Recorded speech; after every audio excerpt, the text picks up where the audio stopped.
Good morning, everyone. I'm the Reverend Dr. Laura Kim Joyner here in South Carolina at One Earth Conservation Retreat Center. We also call it Hope House.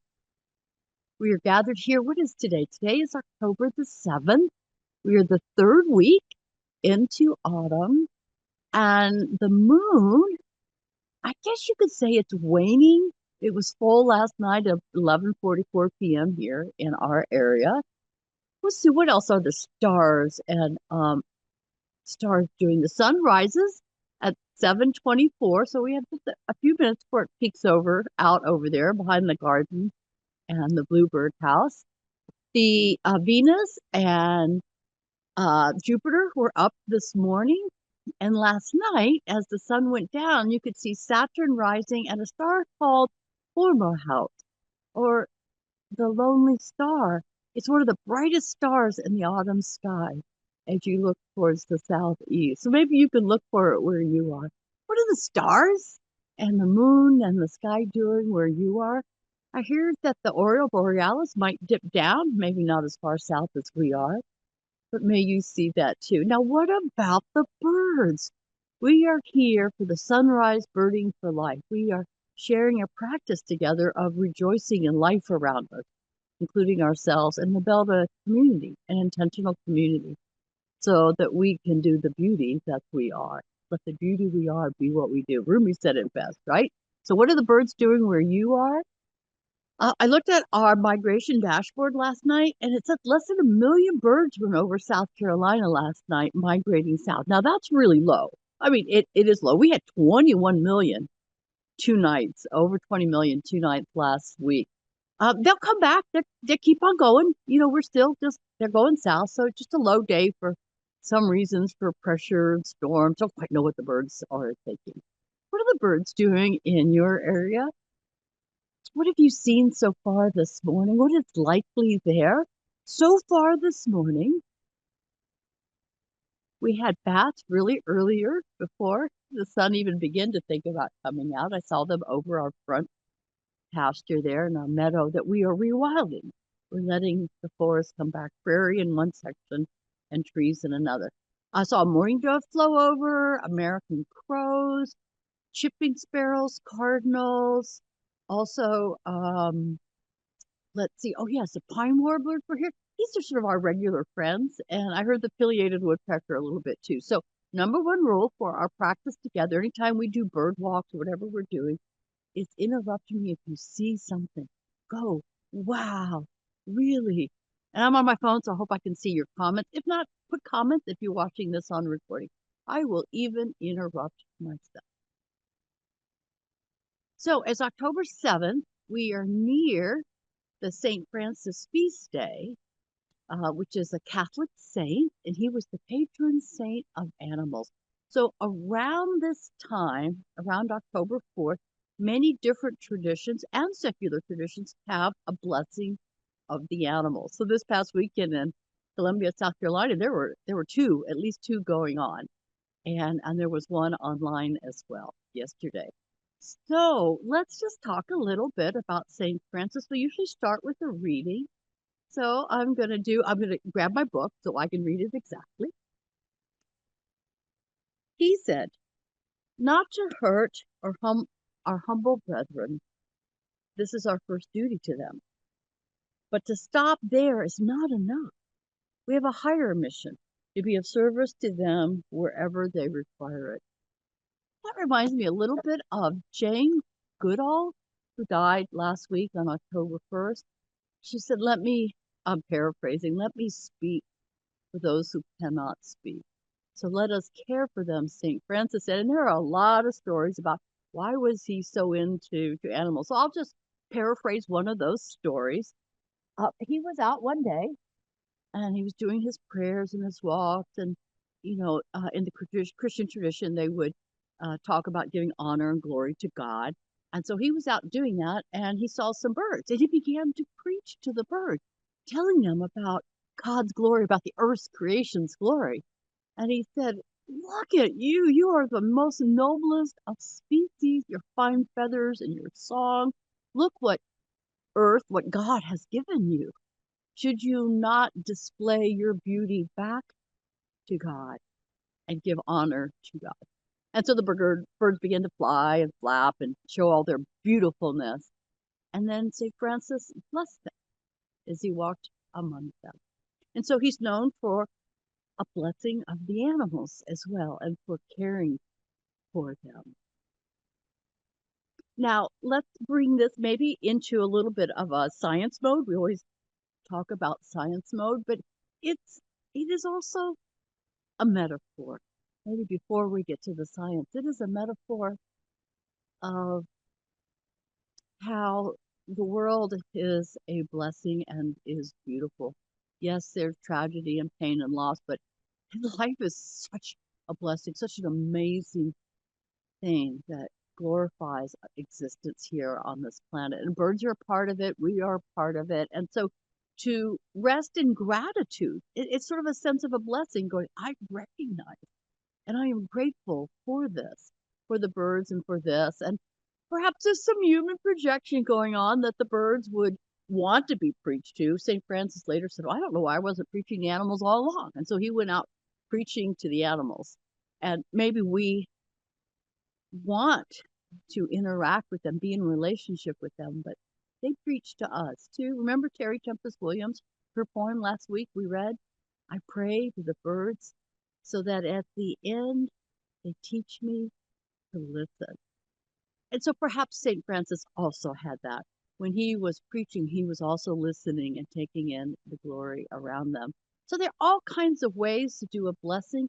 One that I imagine, one is just to be present and to breathe deep and see what is here beyond words, birds beyond words. So why don't we just take a moment before we continue on? Let's take a deep breath, and there's our sun over there. There's our sun coming up. What a blessing this sun is. You hear any birds? You feel the wind? It's very still here today. Can you see the mist coming up? We're up a little bit high here. And it sort of acts like a mountain. It's really just a hill. But you can see the mist coming up. May my understanding of the worth, dignity, and interdependence of all life keep myself and others from harm. It might be a blessing that I would say. So let's unpack some of that science there, or some of our social understanding of what's going on. Birds are in relationship with us. They do interact with us. They do watch us. They do see us. They are listening to us. And their bodies certainly listen to us and how we care for them and their environment so that they can flourish. So in that way, they are listening. But in a very concrete way, crows have been known to strike up relationships with people, friendships, bringing them shiny things. There's also been studies, it was done in Washington State in the United States, where birds could recognize faces. Like if the people wear a mask, a certain kind of mask, and startled the birds or threw something at them or in some ways threatened them, those birds would avoid people wearing that mask and not other masks. And then other crows who had not experienced, were not there when they were startled or made uncomfortable, they knew to avoid that mask. So the crows are teaching each other. They're listening and watching us always, always. I used to study integral ecology. You can look it up on the web. It basically says there are these 4 subjective and objective ways that we relate to the world. And one of the squares is we. We are in relationship. It's not a one-way street. It's not just us preaching and caring for them. We are listening and they are caring for us. This world is caring for us. And so that is the we of integral ecology. Check it out. It's a nice little practice, a mindfulness practice to think about the world in that way. We are wired, our neural pathways around relationships as babies, with our parents and other adults, but also with the world. We understand the we and the I that is part of the whole. So maybe that's one reason why young children are so tuned in to other species, to animals, because they're trying to figure out who they are. And who they are is in relationship with other beings. We just can't help but learn that. And so maybe our work is to remember that. We are the birds. They are a blessing to us, and we can be a blessing to them. Why don't we pause a moment and just take in the blessings of this world?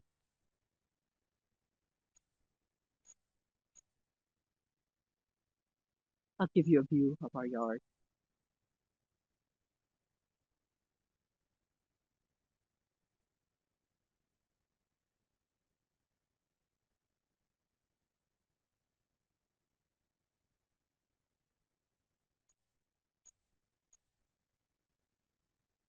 There's a cardinal going off over there, and we got some chipping sparrows too, being a little quiet. I don't think you all could pick it up there. So blessing. So a blessing is a two-way street. And so we could say, blessed are they and blessed are we. And when we think about that relationship, a reciprocal relationship is how can we care for them in response to that relationship. And so we would hold close, as Mary Oliver say, to love what is mortal and hold it against your bones as if your life depended on it. And when the time comes, let it go. Let it go. So in this moment, we are thinking of blessing. What are you grateful for in this world? One practice that we can have, we also go to a nurture nature practice while we're here together, is to write down your blessings every day, your gratitudes. And this can help in all kinds of ways. It can tune us towards happiness. It can bring us to awareness. It can help us hear the whole story. It's not all tragedy and polarized politics. There's always beauty. It all goes together. So let us celebrate the beauty. Let us celebrate the gratitude. Doesn't mean we're not aware, for we hold what is mortal. We love what is mortal. So why don't we just take a moment and write down some of your gratitude. Write them down. It slows down the breath. Think of 3 right now. Thinking of that red-bellied woodpecker over there. Blessed are they. Blessed are we. I'll back out now so you can finish up a few minutes of journaling your gratitudes.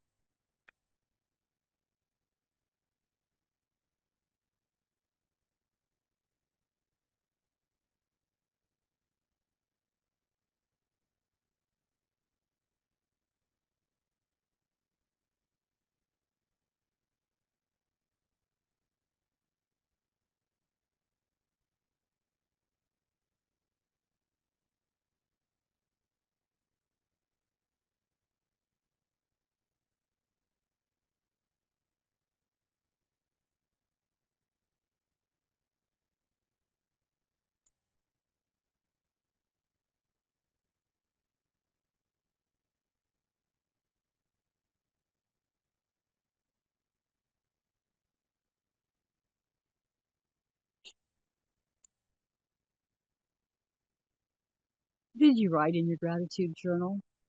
You can make comments here in the recording. It's a conversation.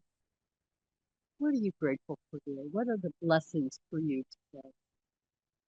I'm really digging this mist that's coming up behind me. That's just really, really awesome. We're about 65 degrees Fahrenheit here, so there's just a shift and a lot of moisture in the air right now. And the fog is even coming up towards where I am. I'm grateful for the moisture. I'm grateful for the awesomeness of this changing climate that cares in a positive way, that cares for this earth. I am grateful for the cardinal that was just pipping over there the whole time. Their bright colors, their beauty. And I am grateful for your presence. What a blessing it is to show up here where we're trying to build. We're not trying, we are building community. We are community. We just have to wake up and listen and feel the blessings of our lives. So here's our 15-minute that we're ending for the day. do check out our website, OERC, our meetup groups. We have an in-person bird and Zen retreat we're going to do. It's overnight if you want, or just come for the day. We're going to do it early December, the first weekend. Check it out, but don't check out. We need your loving presence, for which we can all be so grateful today.